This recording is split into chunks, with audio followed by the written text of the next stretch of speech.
महाराष्ट्र में मराठी तो बोलनी ही पड़ेगी। अगर मराठी नहीं आती है तो आपका ये एटीट्यूड नहीं चलेगा कि हम मराठी बोलेंगे नहीं।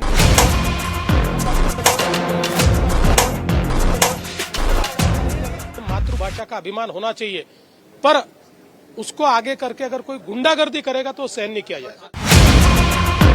महाराष्ट्र सरकार के गृह राज्य मंत्री कह रहे हैं कि मराठी तो बोलनी ही पड़ेगी, लेकिन सरकार के मुख्यमंत्री देवेंद्र फडणवीस कह रहे हैं कि किसी भी कीमत पर गुंडागर्दी सहन नहीं करेंगे। लगता है थप्पड़ की गूंज फडणवीस सरकार ने सुनी तो समय पर, लेकिन प्रतिक्रिया देने में कोई कमी रह गई और अब डैमेज कंट्रोल किया जा रहा है।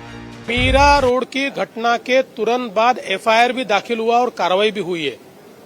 इस प्रकार से कोई भाषा के आधार पर गुंडागर्दी करेंगे तो हमारी सरकार उनको छोड़ेगी नहीं, उनके ऊपर कार्रवाई करेगी। मैं वापस कह रहा हूं, स्वभाषा का अभिमान होना चाहिए, मातृभाषा का अभिमान होना चाहिए, पर उसको आगे करके अगर कोई गुंडागर्दी करेगा तो सहन नहीं किया जाएगा। इसके पहले महाराष्ट्र सरकार के एक और मंत्री नितेश राणे कुछ ऐसा बोल गए कि उनकी बात दूर तक निकल गई।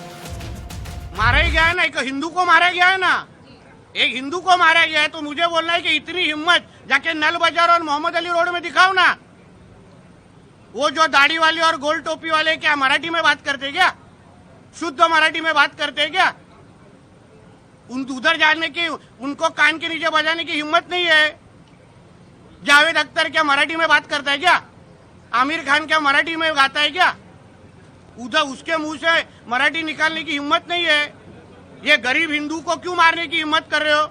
ये सरकार हिंदू ने बिठाई है, हिंदुत्व विचार की सरकार है, इसलिए इस तरह की कोई भी अगर कोई हिम्मत करेगा तो हमारी सरकार भी तीसरी आंख खोलेगी। इतना मैं कहना चाहता हूँ।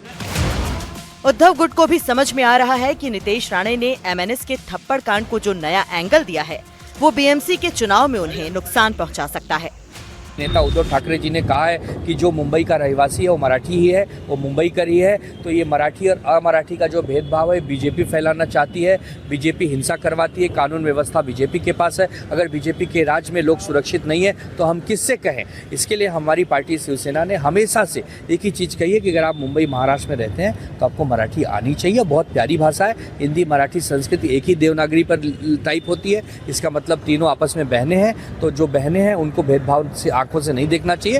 हम किसी भी प्रकार की हिंसा का निषेध करते हैं। इस बीच समाजवादी पार्टी के अबू आजमी भी मैदान में आए। उनके निशाने पर हैं महाराष्ट्र के मंत्री योगेश कदम। महाराष्ट्र में मराठी बोलने आनी चाहिए, और अगर नहीं आ रही है तो आप ऐसे एटीट्यूड नहीं रख सकते हो कि हम बोलेंगे ही नहीं।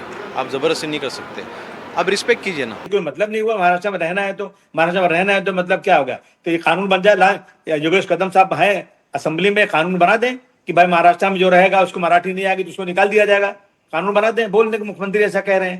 ये तो कोई मतलब ही नहीं होता है। हाँ, अगर आपको लगता है कि मराठी से बहुत प्रेम है तो आप मराठी के लोगों को सिखाइए, किताबें बांटिए, बुलाइए, प्यार से उनको बोलिए मराठी बोलो, अगर आपको मराठी से बहुत प्यार है तो। लेकिन ये सब सिर्फ दिखावा है, कुछ नहीं है। जाहिर है बात अभी खत्म नहीं हुई है, मुंबई में पिक्चर अभी बाकी है। Bureau report, NDTV India.